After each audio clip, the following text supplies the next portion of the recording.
Hello everyone, मैं CSIT online classes से आज आपको सी प्रोग्रामिंग के नेक्स्ट लेसन को कंटिन्यू करूंगी, जिसमें हम लोग प्रीफिक्स डिक्रीमेंट और पोस्ट फिक्स डिक्रीमेंट के प्रोग्राम को देखेंगे। तो सबसे पहले हम लोग MS DOS बॉक्स पे चलते हैं।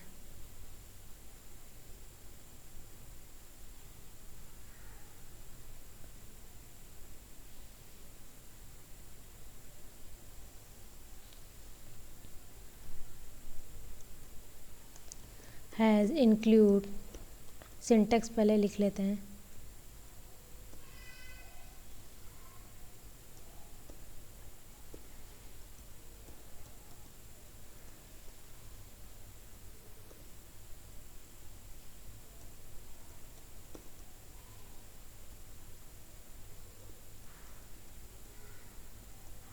हैज़ इंक्लूड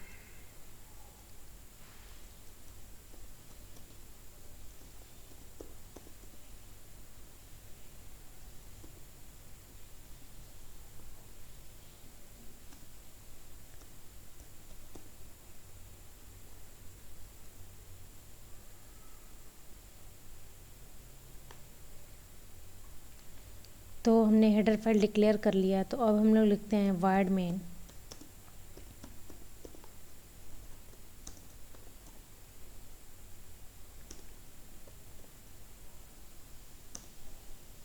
और यहाँ पे वेरिएबल डिक्लेयर INT, कोई वेरिएबल XYZ। बेसिकली मेरा बताने का मोटिव बस यही है कि आप समझ लो कि वेरिएबल हर तरीके से बना सकते हैं। ठीक है, x=1 लेते हैं। यह सारे में हम 0 लिख के इसलिए बता रहे हैं ताकि आपको अच्छे से पहले क्लियर हो जाए। ठीक है, यहाँ पे गेट ch लिख देते हैं।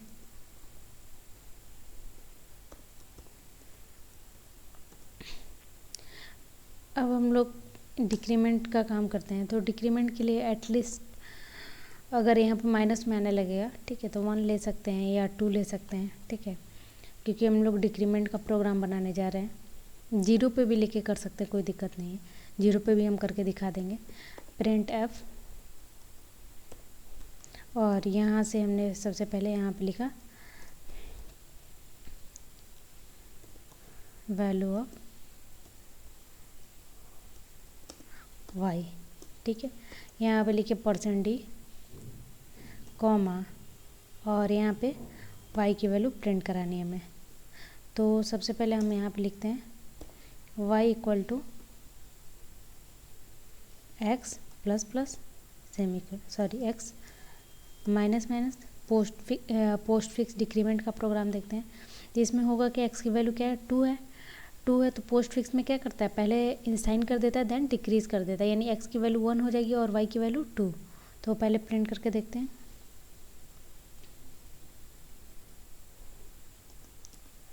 सेम वही एरर, y को डिक्लेयर नहीं किया हमने। ठीक है, तो वैल्यू ऑफ y = 2। ठीक है, y की वैल्यू यहाँ पे देखिए =2 नहीं लगा, इसलिए वहाँ पे =2 नहीं आया। ठीक है, आप वापस से फिर से रन करके देख सकते हैं।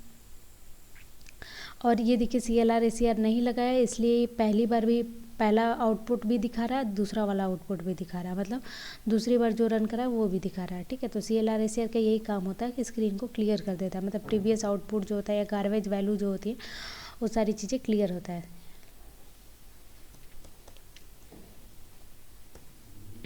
अब ये आपका जो है, पहले इसमें वैल्यू रख दिया फिर प्रिंट कर दिया। अब आप चाहते हो कि x की भी वैल्यू चेक कर ली जाए, तो यहीं पे आप चाहो तो इसी के बगल में आप x की वैल्यू को भी चेक कर सकते हो। वैल्यू /n लगा देते हैं यहीं पे। ठीक है, /n, और यहाँ पे लिखते हैं वैल्यू ऑफ x = यहाँ पे लिखते हैं %d। ठीक है, और यहाँ पे कॉमा लगा के x। ठीक है, हमेशा जब भी इधर वेरिएबल लिखते हैं तो कॉमा रहता है सेपरेट करने के लिए। ठीक है, तो यहाँ पे दिखा रहा है वैल्यू ऑफ y = 2 और वैल्यू ऑफ x = 1। ठीक है, CLR ACR लगा दिए तो देखिए प्रीवियस वाला सारा हट गया।